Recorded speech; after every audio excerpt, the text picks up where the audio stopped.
It is a blessing to be here today, and I'm here because this is where I want to be. I love this school, I love your principal, and I love young people. I've been working with young people for over 30 years now, and I thought about that this morning, and I'm not tired yet.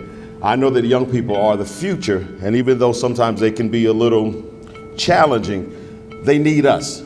They need us to step in the gap, and they need us to love them, and they need us to care. And I'm going to talk about caring for the next 30 minutes. I need somebody to say care, okay? A sixth grade biology teacher, who we'll call Miss Johnson, asked the class the following question. She said, which human body part increases 10 times its size when stimulated?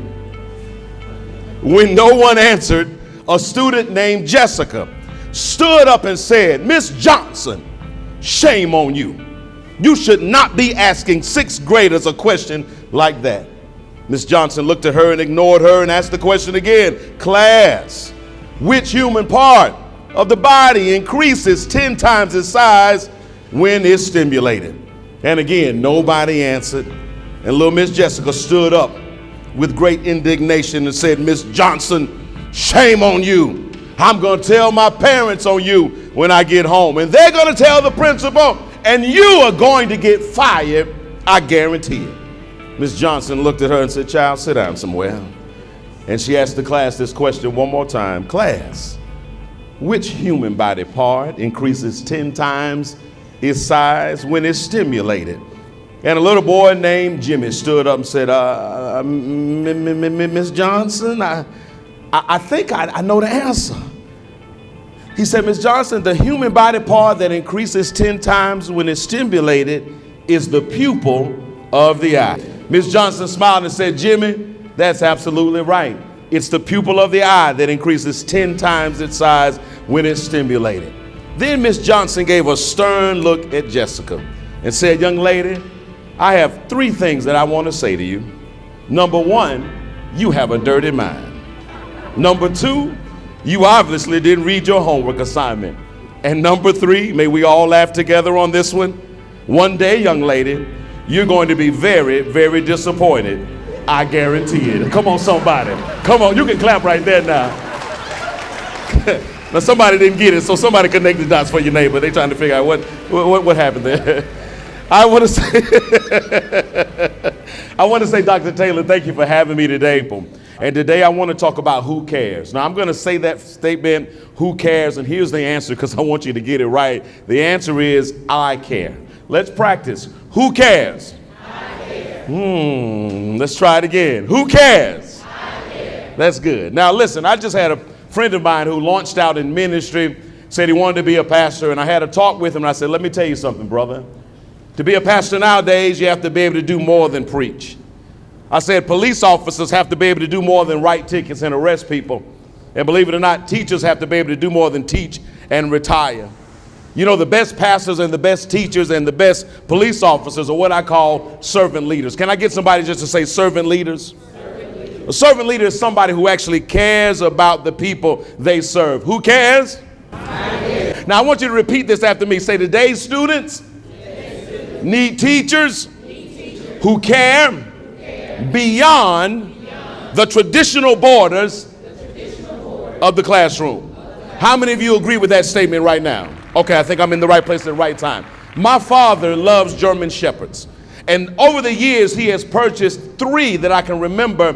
And these are not your everyday average German Shepherds. These are dogs that are raised by a professional establishment, and the dog arrives at his home pre-trained with German commands. My father has to learn these German commands in order to instruct the dog when to sit, when to go check out various things, or when to attack.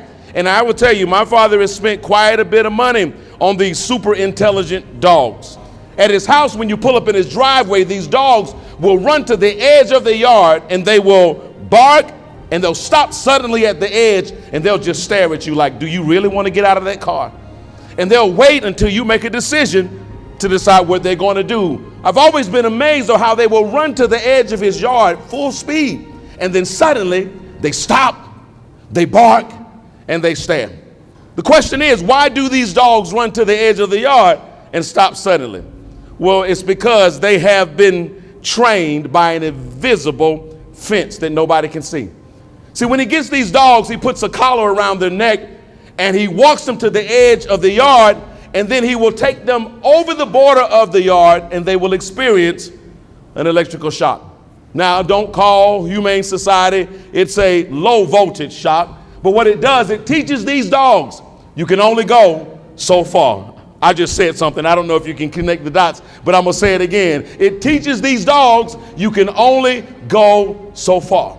Here's the crazy part. Once they're trained, he turns the fence off. He turns the invisible electric fence off, and they still stop at the border. Why? Because they've been trained, because they've been shocked. I got a quick question for those of you that'll be honest. How many of you have had an unpleasant, shocking experience since you have started teaching? Matter of fact, if you've had a pleasant, shocking experience since you started teaching, this will be my second time asking you to stand up. I want to identify you. If you've ever been shocked through your teaching experience, I want you to stand. Shocked by the lack of parental support. Stand up. Shocked by the decisions of the Board of Education. Shocked by the attitude of some of today's students when it comes to education. Now, I need everybody to look around this room. Here's what I want you to know, teachers. No matter how many times you've been shocked this year, don't let the shock stop you from caring. Don't you dare enter this school season with an attitude that says, I got mine. I'm going to get paid whether or not they get it or not. It's that kind of attitude that really facilitates the degradation of the educational system that our children are involved with. And yes, we know that many of them come from homes that are not the proper homes, and many of them come with the wrong attitude. But how many of you know a teacher in the classroom who does not want to teach is just as much as part of the problem as any of the other problems we can recognize? Can I get a clap in here? If you don't clap, you're suspect. Listen, let me encourage you today to start fresh. Now, my wife is starting her 28th year as a teacher at Northside Middle School. She's been in the same school for 28 years. And let me tell you something. She's been shocked by some of her students' responders. And I get the craziest stories of some of the shocking things she experienced from parents. How she can't get in touch with certain parents because they keep changing their phone number. How she can't get them to come to school when a kid is misbehaving. But if she takes up a cell phone, they're there that day to get the phone back. And I hear these stories over and over again, and I say, baby, you still have to care. Do you know what kind of police officers we have on our streets when they don't care? We have some dangerous police officers. You know what kind of politicians we have in our government when they don't care? We got some dangerous politicians. I'll do this one. You know what kind of pastors we have in our churches when the pastors don't care about the people? We have poor pastors. Well, I don't want to leave you out. Do you know what kind of teachers we have? When we got teachers in the classroom who don't care about the students they have to teach. You won't say it, but I will. We have a problem that has to be addressed. Now, I'm going to tell you something. Caring takes a whole lot of effort. Caring takes a whole lot of effort because there are days you don't want to be here. That's just normal and natural. Caring takes a whole lot of effort, especially when you work hard and in the end of the month you get your check and you be like, what the hello? Hello, somebody. Amen, somebody. You're like, where's my money? Who is FICA? Why did FICA take so much from me? And it can be discouraging. Do I have a witness sometimes? You remember that first paycheck? And when she got her first paycheck, she thought about quitting. She said, man, I can't believe that this is what it's going to be. I said, sweetheart, you're not in it for the paycheck. You're in it for the impact. Some of you may or may not recognize that you are the last frontier. You are the last frontier to save some of these children. You're the last frontier to plant a seed in their minds that they are worthy, that they are important, that they aren't stupid, that they can do the impossible. If you don't plant it in their minds, many of them don't have anybody else to plant it in their minds. Tell your neighbor, I will not allow my shock to stop me from caring. Now, how many of you care about yourself?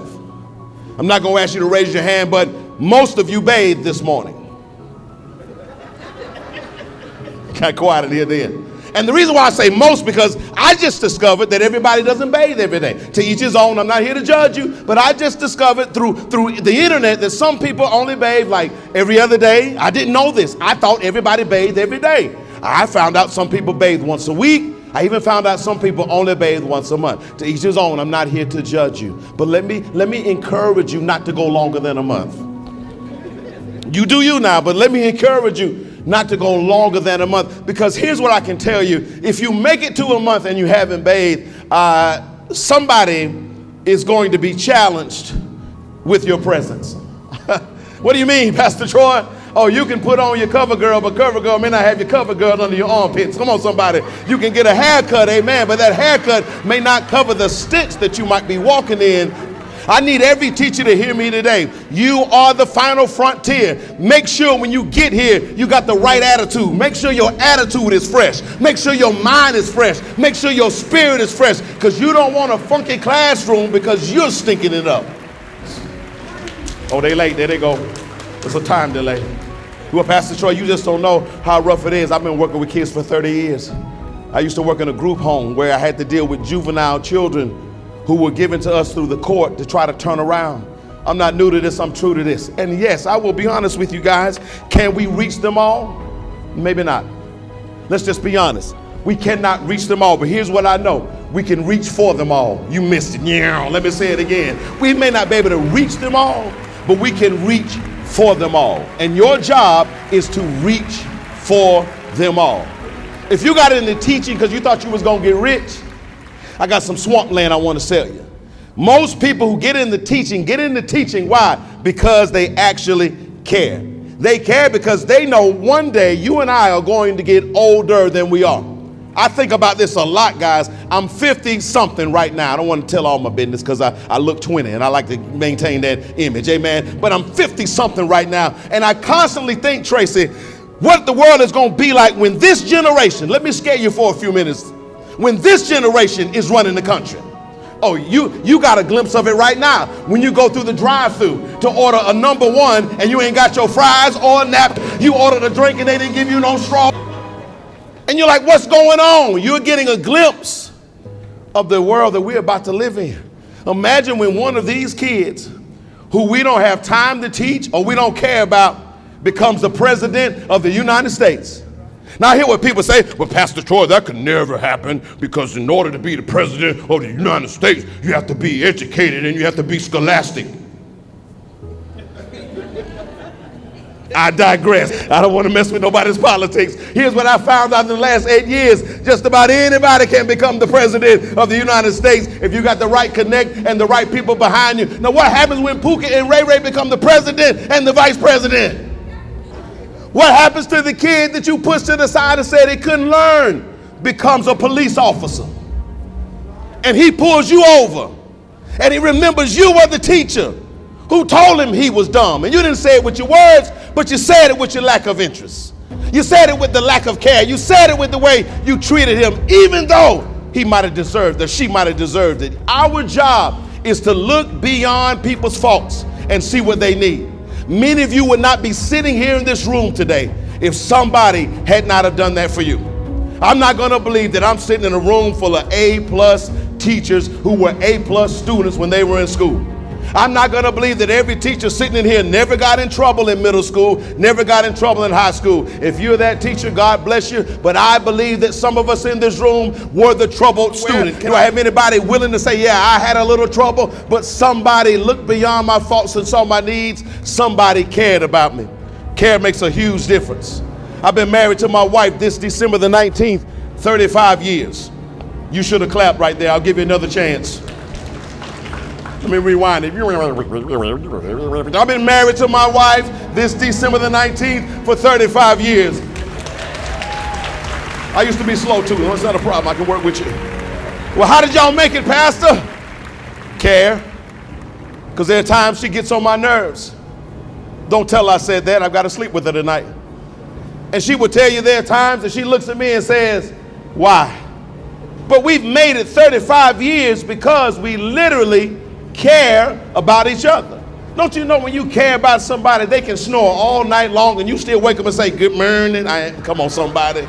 You know when you care about somebody, they cannot be able to cook, but you eat it anyway and say, hey, thank you for the meal. Then you got to go get your stomach pumped out. You can care about somebody so much that even your own children, who you work hard for, bending over backwards to make sure they have everything they need, sometimes they fail to say, thanks, Mom, thanks, Dad.